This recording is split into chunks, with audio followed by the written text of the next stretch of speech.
Hello, welcome to another tonalist landscape oil painting demonstration. This is your painter in residence, M. Francis McCarthy.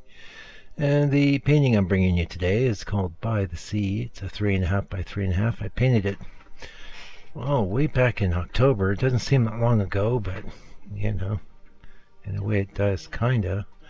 Yeah, it's a little mini, and this is one I had in my show. Recently it closed about 2 weeks ago, something like that. It was one of the ones that sold, and it was a tourist that bought it. They like these little minis. They're like little gems. Fit well in a suitcase. They're quick to do. I mean, this is only sped up about 4 times, and it's a little bit of doubling up at the end too. So I've talked a lot about that, so I won't get into that. What I will get into is, well, we'll just start off. You know me, I'm just going to ramble. It's a bit of a middle of the week video, but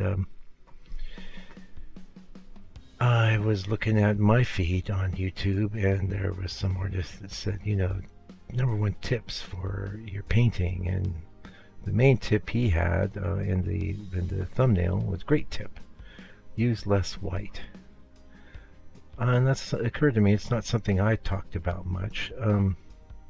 Everything you see me doing right now on this painting is no white. Generally, I will probably keep the white portion of my color mixes to the sky. If I do use them in the land portion, it's always very strategic. And the reason for this is that I've talked before about colors I use to kill color and make color feel more natural. That's raw umber, #1. #2, ivory black or lamp black, same difference to me. Sometimes yellow ochre, but there's a lot of chroma hidden in yellow ochre, so I can kind of use it. But another hidden color killer is white. White always kills your color, and some of you, especially those of you that are in the members area, will hear me talking about this as I'm doing the painting live. And this painting is in the members area, and it's actually, I think it's around an hour long. When I bring in white, I always bring in another color, usually a yellow, but it could be any other color. But in fact, I was just doing a bit of painting today, and talking about that. I remember talking about it distinctly because I just did it today. And I'm hitting a color. It's very, very seldom where I just bring in the white and leave it. And the reason for that is because of its color killing properties. So that's one way you can definitely differentiate the work of an amateur painter or someone starting out from a professional. The professional's work will generally have more chroma, more color, more vibrancy. And then I was going to say intensity, but not necessarily intensity. Yeah, you might hear the dogs playing on the ground there. Anyway, that's a pretty killer tip, I think, and I'll just pass it along to the peeps over here on my channel. Now we're going to have a little quick, very quick ad. This whole video is going to be very quick. For my book, many of you have picked it up, and I've been getting so many lovely emails from people. I'm so thankful. For those of you that have taken the time to get back to me and tell me how much you loved it.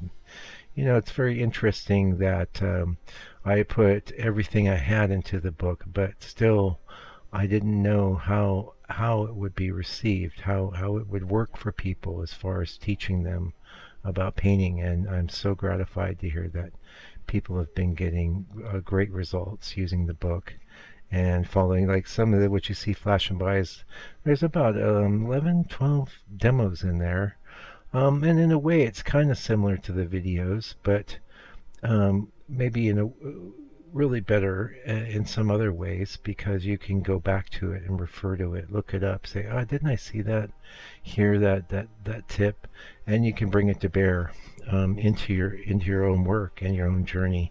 And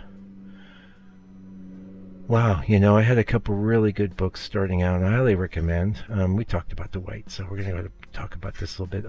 I really loved, my favorite was the, I think it's the Painterly Approach. And you guys, that's my favorite. Second favorite, both the Kevin McPherson books, Fill Your Light, Paintings with Light and Color, and the other one I forget, but I was so lucky to get those early on, because what he did that made things much simpler was he stresses a limited palette. And that's what I do when I'm teaching classes to painters that are just starting out.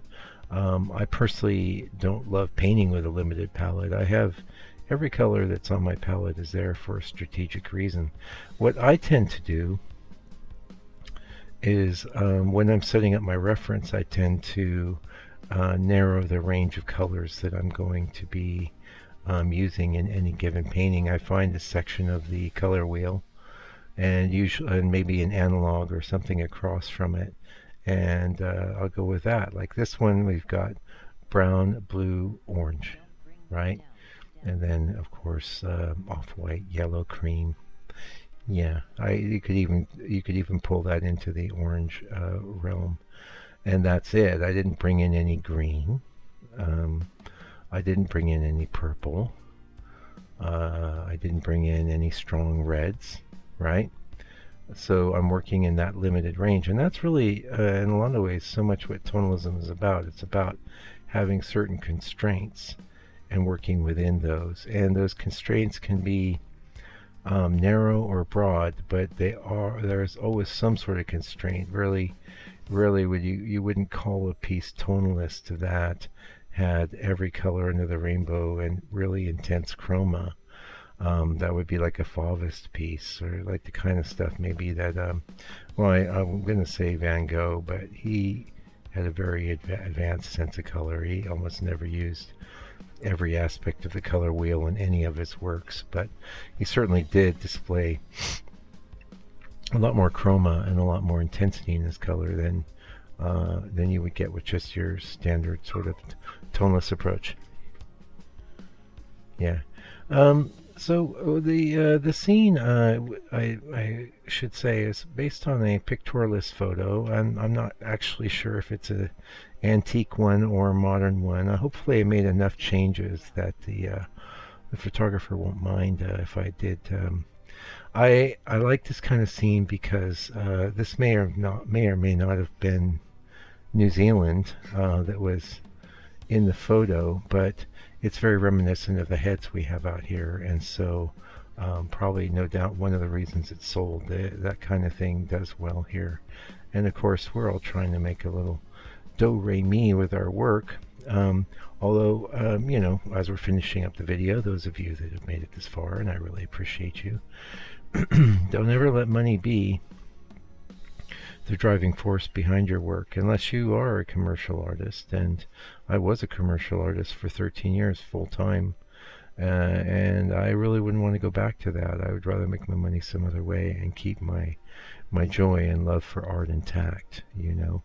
Not saying that every commercial artist can lose it, but there's a lot of pressures, and number one of which is you might end up finding yourself painting things you aren't that interested in painting all the time, you know. So if you do enough of that and people make changes and whatnot, you could really run afoul of the god of art, I guess I would say. Anyway, hopefully you enjoyed watching me do this little painting. It's simple, but it's neat. It's effective. I think those little waves on the bottom really make it.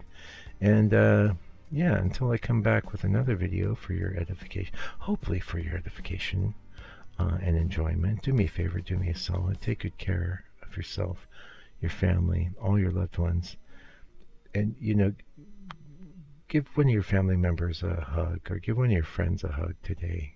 You're so lucky to have them. And anyway, stay out of trouble and take good care. God bless you and your family.